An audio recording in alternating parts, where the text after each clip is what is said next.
Nung edad basta joven, mayor na mandami estudiar na high school, andiay kumi sa college, unami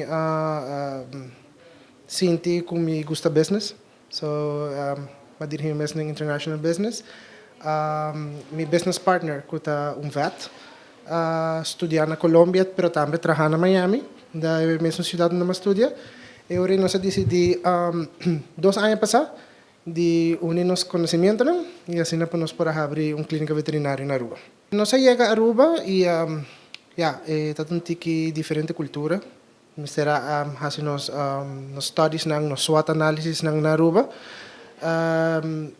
Pero ela vai bom e gente na Aruba a donos bom feedback. Na gusto clínica, também na gusto nos está full modern equipped.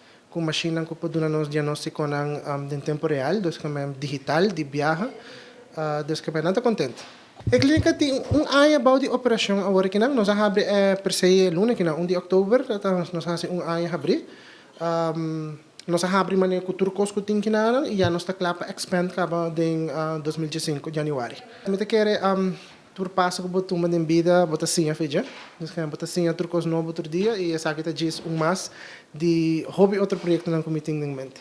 3 anos passar, mas sinto como minister na Miami, na Orange Café, em Midtown e etata papia cultura estudante não, com a lograbai.